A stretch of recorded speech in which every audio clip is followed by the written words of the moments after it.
تورکیا بە دوای بەرژەوەندیەکانی خۆیدا ئەگەڕێ و دەیەوێ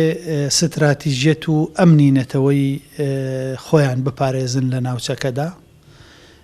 و لە هەمان کاتیشدا هێرشەکانیان بۆ سەر خاچی باشووری کوردستان پێشێلکردنێکی گەورەی سەرۆری نیشتیمانی و نەتەوەی خاچی هەرێمی کوردستانە. لە هەمان کاتیشدا بەڕاستی ئەم هەڕەشانە مەترسی گەورەن لەسەر ئەمنیەت و با بڵێین هێڵە سوورە نەتەوەیەکانی نەتەوەی کورد لە ناوچەکەدا. پێویستە لایەنە پەیوەندیدارەکان حکوومەتی هەرێمی کوردستان و حکوومەتی عێراق بە زووترین کات هەموو ڕێکارەکانی پێویست بگرنە بەر لە پێناو ڕاگررتنی ئەو لەشکرکێشیانە و لە پێناو سنووردانانێک بۆ ئەو کوشتن و با بڵێین تێکچوونی ئەمنیەتی ناوچە سنووریەکانی هەرێمی کوردستان. ئەرکی حیزبەکانیش بە دڵنیاییەوە بریتە لەوەی کە یەک هەڵوێستیان هەبێت، هەڵوێستێکی هاوبەشی نیشتیمانی نەتەوەیان هەبێت لە هەمبەر ئەوەی کە ساڵانە ئەو لەشکرکێشیانە لە ناوچە سنووریەکانی هەرێمی کوردستان دووبارە ئەبنەوە لە ڕێگەی فڕۆکە، لە ڕێگەی بۆمباران و لە ڕێگەی لەشکرکێشیەوە ساڵانە بەدەیان خەڵکی سڤیل و بێتاوان و ژن و منداڵ لەو ناوچانەدا شەهید دەبی و دانیشتوانی ناوچەکەش زەرمەندی گەورە دەبن بە تایبەتی لە وەرزی بەهار و هاوینان و پاییزان کە ناتوانن بەرووبوومی خۆیان بچنەوە. خۆی ئەو لەشکرکێشیانە عادەتەن تەنها یەک ئامانج نییە، بەڵکو کۆمەڵێک ئامانجی استراتیژی پەیوەست بە نەتەوەکانی خۆیانەوە هەیە بە دڵنیاییەوە، چونکە ئێستا دەوڵەتی تورکیا بەتەنها وەکو بڵێ سەرقاڵ نییە لە هەرێمی کوردستان، بەڵکو لە ناوچەکەدا دەیەوێت ڕۆڵی خۆی بژێڕێت و بربەستەکانیش دەوڵەتەکانی ناوچەکەش تەنانەت ناتوانن سەروەری خاچی خۆشیان بپارێزنەوە تا هەرێمی کوردستان، عێراق، سووریا، ببینە لە لیبیا وڵاتەکانی ناوچەکە بەگشتی ئێستا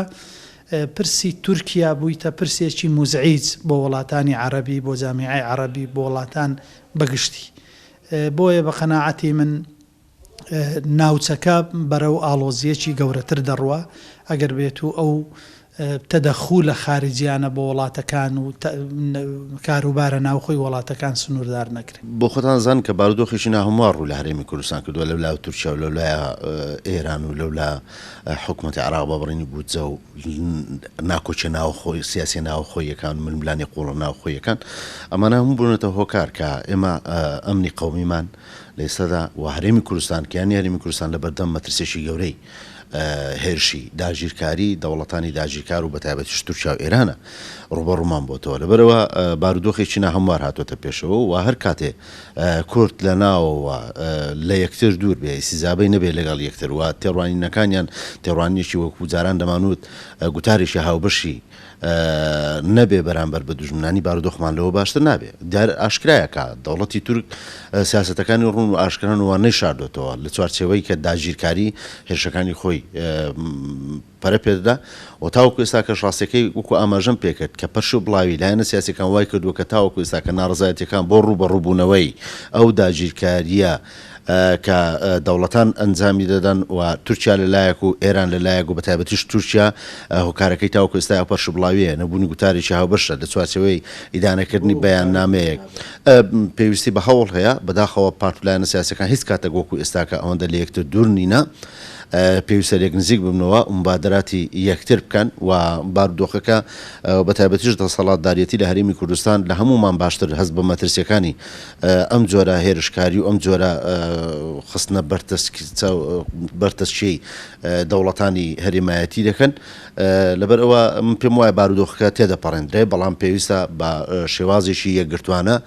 بۆ ڕوبەڕووبوونەوەی ئەم شێوازە داگیرکاریە ئەم شێوازی هێرشکردنە سەر هاوڵاتیانی سڤیل بە نێوی بوونی پارتی کرێکارانی کوردستان لە هەرێمی کوردستانە بێگومان ئامانجیان کوردە، چونکە ئێمە دەبێت شوناسی دەوڵەتانی هەرێمایەتی بناسین. ئێمە دابەشکراوین بەسەر چەند دەوڵەتێکی داگیرکەر، بەڵام تورک کێشەی لەگەڵ ناسنامە و شوناسی کورد هەیە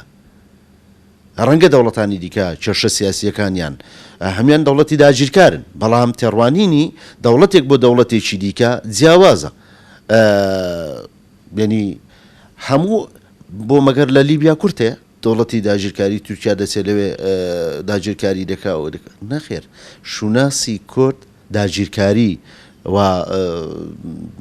تمۆحی دەوڵەتی تورک بۆ فراوانخوازی بێگومان ئەمەش پەلوپۆ هاوێشتنە یا هەناردەکردنی کێشە ناوخۆیەکانی دەوڵەتانە بەتایبەتیش دەوڵەتی تورکیا و وەک دەبینین کۆمەڵک کێشەی سیاسی ئابووری و لێکەوتەی جیاجیا هەیە بە هەمان شێوە دەوڵەتی ئێران کێشەی ئابووری و کێشەی سیاسی و کێشەی باڵێن پراوێستخستنی نێودەوڵەتی هەیە ئەمانە هەموو هەناردەکردنی کێشەن وەرەسەر حسابی کوردستان و کیانی سیاسی هەرێمی کوردستان خێر دەبێ بەپێی هەڵکشانی مانەوە و درێژەدانی ئەم داگیرکاریە دەبێ چاڵاشەکانی خۆیان بگۆڕن و هەموو پارت و لایەنە سیاسیەکان هاوکات بە پاڵپشتی حکوومەتی هەرێمی کوردستان هەوڵ بدەن کە سنوورێک بۆ ئەم داگیرکاری و بۆ ئەم سنوور بەزانە بکرێ چونکە پێش هەموو کەسێک مەترسی لەسەر خودی حکوومەتی هەرێمی کوردستان هەیە و حکوومەتی هەرێمی کوردستانش دیارێکە پارت و لایەنە سیاسی پێکێنەرەکانی حکوومەت دواتر تێکڕای پارت و لایەنە سیاسیەکانی کوردستانی کە مەبەستم لە کوردستانی بە هەموو پێکاتەکانیەوە دەبێت سنوورێک بۆ ئەم داگیرکاری دابنن و بینیمان لە چوارچەوەی بەیاننامەکاندا هەموو هەڵوێستیان لێک نزیکە کەواتە ڕێخستنی هەڵوێستەکان و لێک نزیکخستنەوەی هەڵوێستەکان و دواتر بە چاڵاکی دیکە بە دەربڕین ناڕزایەتی بە هاتنە سەر خەتی دەوڵەتی عراقی بە هەمان شێوە بۆ ئەوەی کە سنوورێک بۆ ئەم داگیرکاری و ئەم سنوور بەزانیان دابدرێت